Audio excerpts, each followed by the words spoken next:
इन्होंने तो जातों में हमें लड़ाया है, इन्होंने जातों में लड़ाया है। अब ये स्पोज हो चुके हैं। ये कितने पंडित हैं, कितने भगवाधारी हैं, कितने साधु हैं, जनता जाने। संत होता है दयावान, ठीक है। क्या बोल रहे हैं कि अगर स्वामी प्रसाद मौर्य का गला जो काटेगा मैं 25 करोड़ रुपए दूं।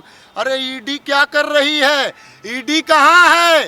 सीबीआई कहाँ है? उत्तर प्रदेश का जीरो टॉलरेंस कहाँ है? आपको मणिपुर नहीं दिखेगा, आपको इजराइल, यूक्रेन, फिलिस्तीन ये सब नजर में आएगा, लेकिन आपको गुजरात में भूचाल नजर नहीं आएंगे, आपको अडानी के घोटाले नजर नहीं आएंगे। राहुल गांधी को अपने घर में भी तो देखना चाहिए। इंडिया गठबंधन में क्या खेला चल रहा है? क्या हुआ इंडिया गठबंधन में? बिखर रहे हैं सब।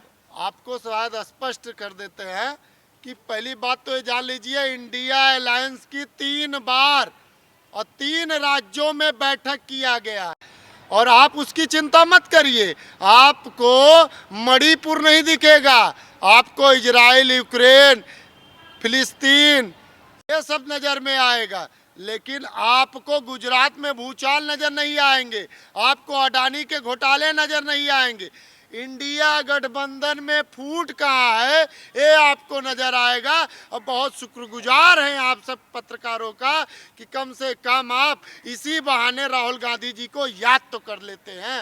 अरे लकड़ी तो फिर भी नहीं टूटती है, लेकिन गठबंधन तो टूट जाता है।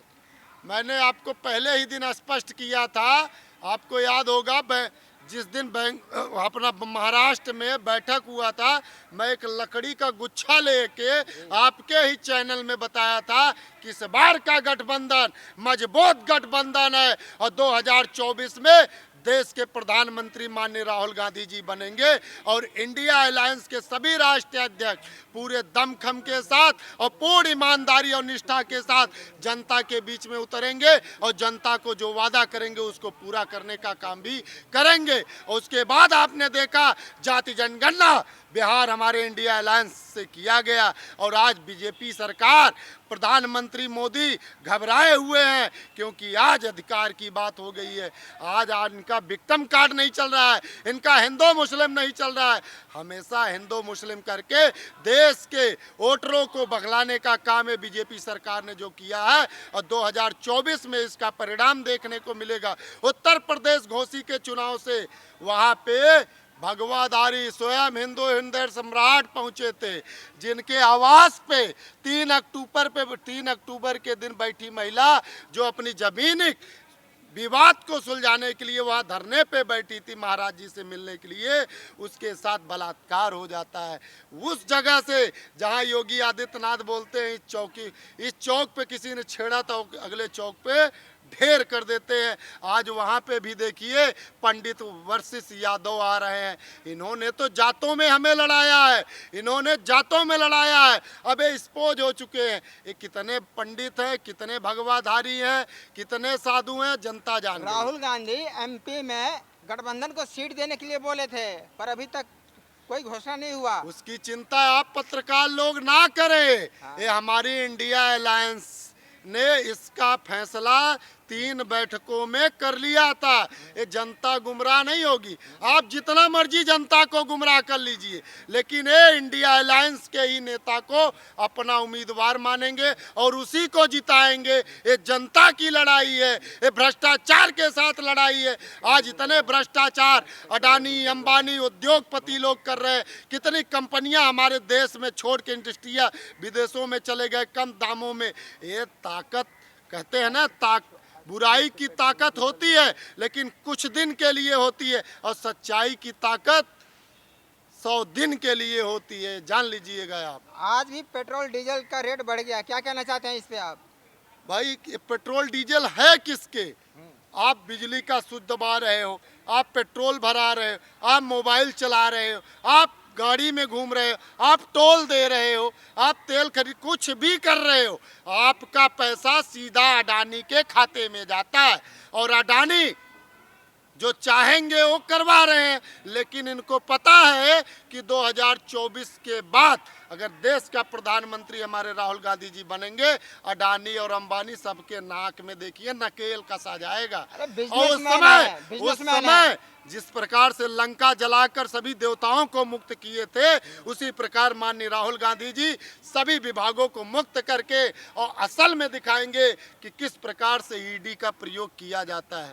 वो चाहे पक्ष में हो चाहे विपक्ष में हो, राहुल गांधी बख्शेंगे किसी को नहीं।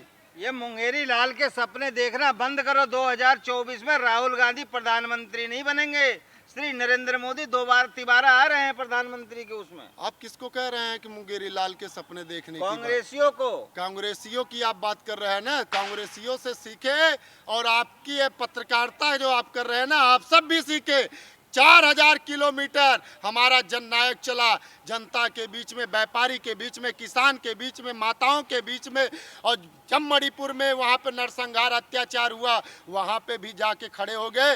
उनको अपनी शरीर का, अपनी जान का डर नहीं है, उनको देश का है, देश की भविष्य है माननीय राहुल गांधी जी, ये आप पहले जान लीजिए। और मुंगेरी लाल के सपने प्रधानमंत्री मोदी लाल किला पर से देखे।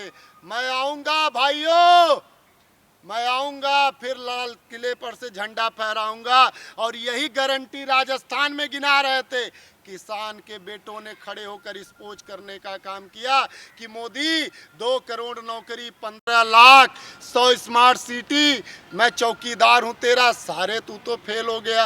किस चीज की गारंटी दे रहा है? भव्य राम मंदिर का निर्माण हो रहा है अयोध्या में, देखना उनकी ऐसी हवा चलेगी 2024 में राहुल गांधी नजर भी नहीं आएंगे।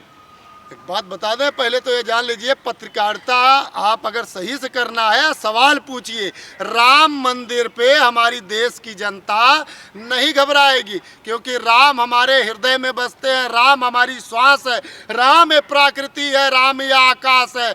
तो राम मंदिर आज से नहीं, हमारे मन तन में पहले से ही मोदी भव्य जी था। ने बनवाया है। मोदी जी ने नहीं, अब अशिक्षित नहीं है भारत के नागरिक, हमारे देश के लोगों को पता है कि हिंदुस्तान के और विदेश में हमारे रहने वाले सभी भाइयों के चंदे से राम मंदिर का निर्माण हुआ है।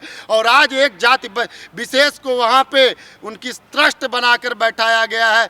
ये भी तो देखना है ना, 2024 में हम अपना नेता को जिताकर हर चीज का हिसाब लेंगे। आस्था पे जो बीजेपी ने हमारे खिलवाड़ किया है, इसको समझाया जाएगा कि किस प्रकार से आपको दंडित किया। अभी बहुत सारे नेता जेल जाने वाले हैं। जेल की चिंता हमें नहीं है, जेल की चिंता हमें नहीं है।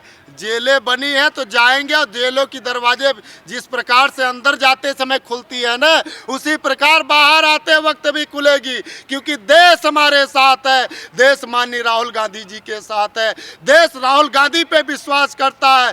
देश आज राहुल गांधी जी जो बोलते हैं, देश उन पे विश्वास करता है। लेकिन प्रधानमंत्री मोदी का जो प्रधान सेवक है, वो जब इजराइल का समर्थन करता है, तो हमारे देश के लोग फिलिस्तीन का समर्थन करते हैं। और फिर उसके बाद भारत का रक्षा मंत्रालय फिलिस्तीन के लिए मदद करने के लिए आगे खड़ा होता है। तो आप ये जान लीजिए, देश का प्रधानमंत्री झूठा है, देश का प्रधानमंत्री जुमलेबाज है, देश का प्रधानमंत्री फेंकूबाज है। ये हम नहीं कहते, हमारे देश के 4 साल 5 साल के युवा और बच्चे कहते हैं।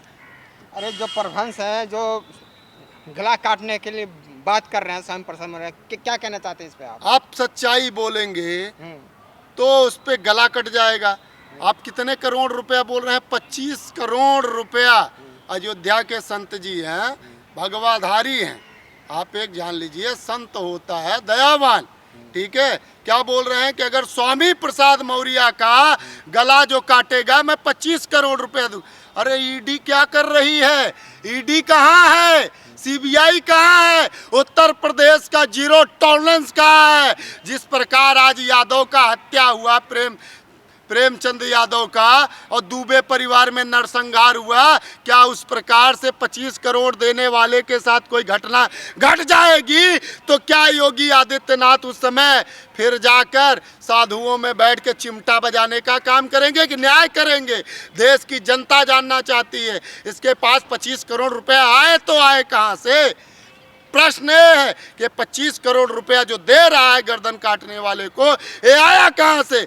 उत्तर प्रदेश सरकार जीरो टॉलरेंस को मैं अल्टीमेटम देता हूं, अगर सामर्थ्य है तो 24 घंटे में जनता के सामने स्पॉन्ज करके दिखाए।